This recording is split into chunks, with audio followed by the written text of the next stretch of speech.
what Taiwan's M&D thinks is necessary for the defense of their island, that their recommendations or their letters of request to the United States for certain military requirements is legitimate, when they go back to the argument that the United States shouldn't be trying to tell Taiwan what they should or should not want for the defense of their own island. So could you?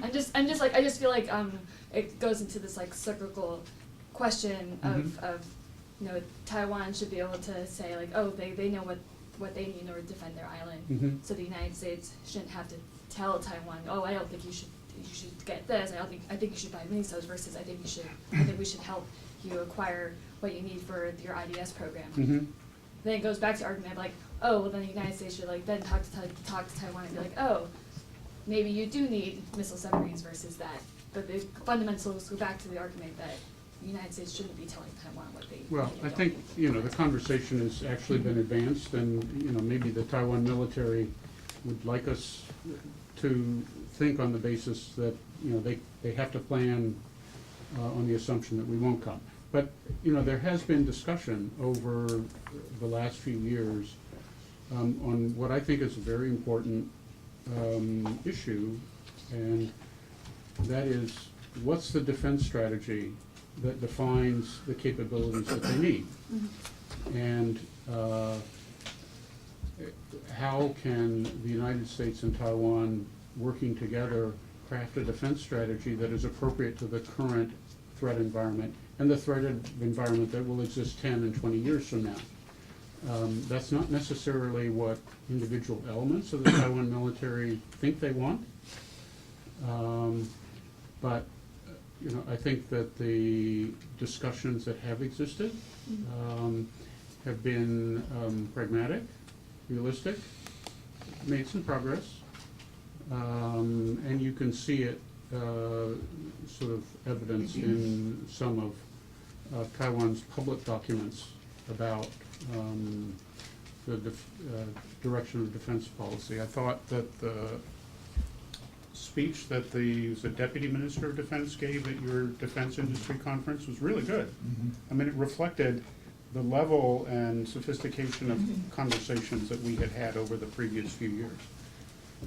If I could just jump in here, I'm really glad that we jumped straight into discussion. I do want to make sure that give everybody a chance everybody who wants to speak a chance to make their question or comments. So I do have Bridge, and for everyone else, please identify yourself and keep your questions and comments as brief as possible so we have more time to hear from our experts. Thanks, Tiffany. Bridge Colby from CNAS. Just a quick comment. Without commenting on the merits of the broader political point about ambiguity, I would just say that it's worth thinking about that as Chinese military capability dramatically increases, has increased and will increase, that becomes a more plausible and even palatable option. And the downsides of ambiguity are exactly what you just touched on. Potentially, just not to say that it's the wrong policy, I think makes a lot of points, but when PRC effectively can't mount an invasion, ambiguity doesn't have any cost. When you have to make decisions on scarce resources about what your defense posture and strategy is going to look like, it has more cost. So just that's the. My question is, and it's kind of a broader one, but I hope you all could comment. But is maybe it's been extremely illuminating about the U.S. policy and U.S. perspective. I'd be curious about your take on the Chinese perspective, and particularly how that differs from the U.S. perspective, and how their expectations have either been constant or have evolved, and whether they have a feeling that we haven't lived up to our commitments in some way, or whether that's kind of rhetorical spin.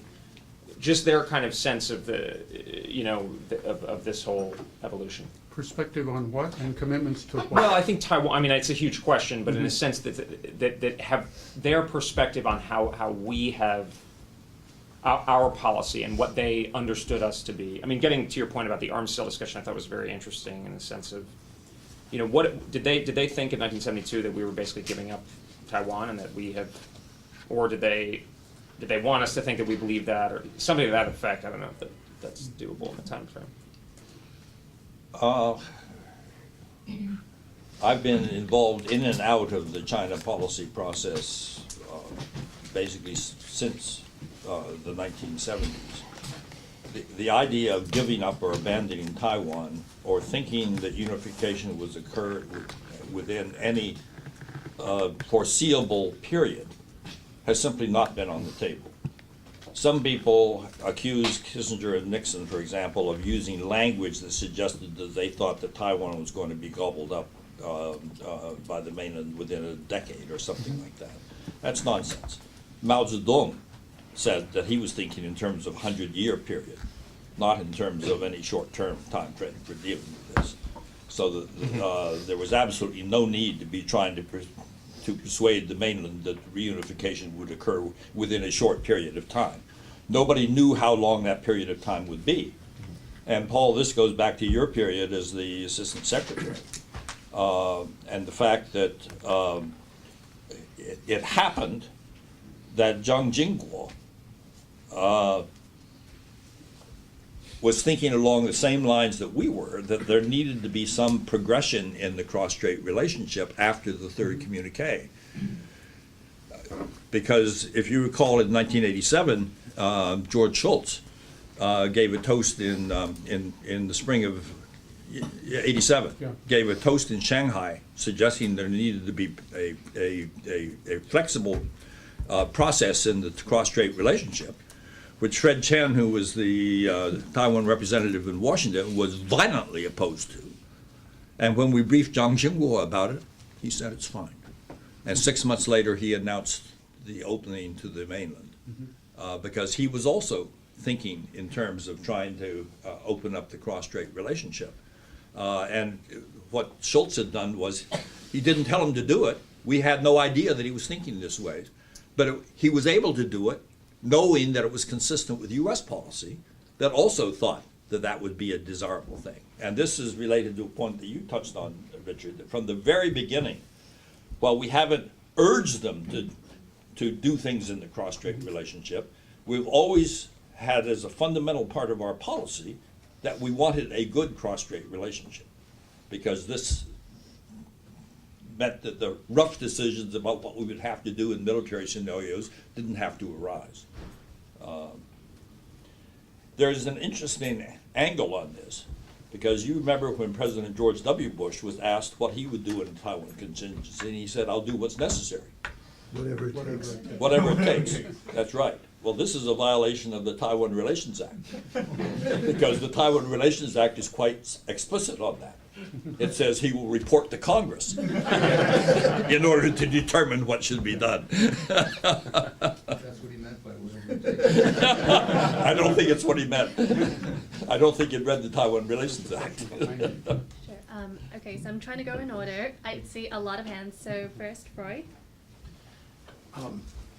Well, at the end of my Army career as a China Fellow, I had the pleasure of working in the China desk for then Deputy Secretary Wolfowitz. And by that time, early 2000s, we were in the midst of a pretty robust period of operational engagement with Taiwan, apart from the arms sale issue. This really began in the aftermath of the cross-strait crisis. It was a response to perceptions that Beijing's calculus had changed along the lines of what Steve said, in response to perceptions that our own policy had changed. So an action-reaction cycle. But PACOM, under directions from the department, was convinced that the calculus was changing and they had to prepare for a variety of options if called upon by the National Command Authority. And what then beginning in the late 90s of the Clinton administration and continuing up to through the mid-2000s and now still, is a very robust program of engagement that enhances Taiwan's ability to defend itself with or without U.S. presence. It is largely under the radar, largely uncommented on by Beijing, and has achieved real and important gains in Taiwan's self-defense capability. I guess I wonder, for those who were involved at the outset, and State maybe a comment on, was the issue of arms sales a metaphor for broader defense engagement? Was it anticipated? Was it taboo, given that we were ending our official security relationship? How was it conceived of in those early days, and does that matter maybe? And then, to Paul's point that there are ways to expand our unofficial relationship, we find ourselves now with a very robust yet unofficial military relationship, apart from the arms sale issue. Is there still more room to grow in that respect, or are we pushing up against the limit? So kind of an open-ended. Paul can partly comment on this. I was not involved at all with the third communique. But I replaced Jim Lilly as the Deputy Assistant Secretary handling China in 1986 in the fall. So I inherited what had been gone on. There was a very clear decision during the Reagan administration that in order to try to reduce the impact of arms sales on our relationship with Beijing, instead of selling arms as the primary way of dealing with it, we would transfer technology to Taiwan that would give it the capability to meet its defense requirements. And that began with tanks, and it went into destroyers, and it then went into aircraft, reflected in the development of the indigenous defense fighter. What is undocumented and what's been written about is this: our arms industry went bananas over this, absolutely went bananas. And if that policy had been continued, then the fact that the French were interested in selling Mirages to Taiwan when President Bush made his decision to sell F-16s to Taiwan would have been welcomed as a way of lowering our posture on arms sales to Taiwan. But in fact, we were violently opposed to the sale of the Mirages to Taiwan because it ate into our arms market in Taiwan. We had the only controlled arms market that was free from competition. So I hate to touch on this, but I first got exposed to this when I made my first visit to Taiwan after I had left the US government, and found complaints at the top levels of the Ministry of Defense that all we tried to sell to Taiwan were expensive weapons they didn't need, and we wouldn't sell them the weapons that they thought they should have. And it's reflected in the fact that instead of having a policy framework for what can be sold and what can't be sold, you have a free-for-all in Taiwan, where all of our arms manufacturers are able to run around and try to interest the Taiwan military in buying their particular types of military equipment. And then they scheme together on how to get American approval to sell those particular types of equipment. So in other words, there's a mix between the requirements of the Taiwan Relations Act, a sensible view of what the military posture of Taiwan should be in terms to ensure that its security interests are adequately protected, and the interests of the industrial military complex of selling Taiwan everything they can sell to them at maximum profit.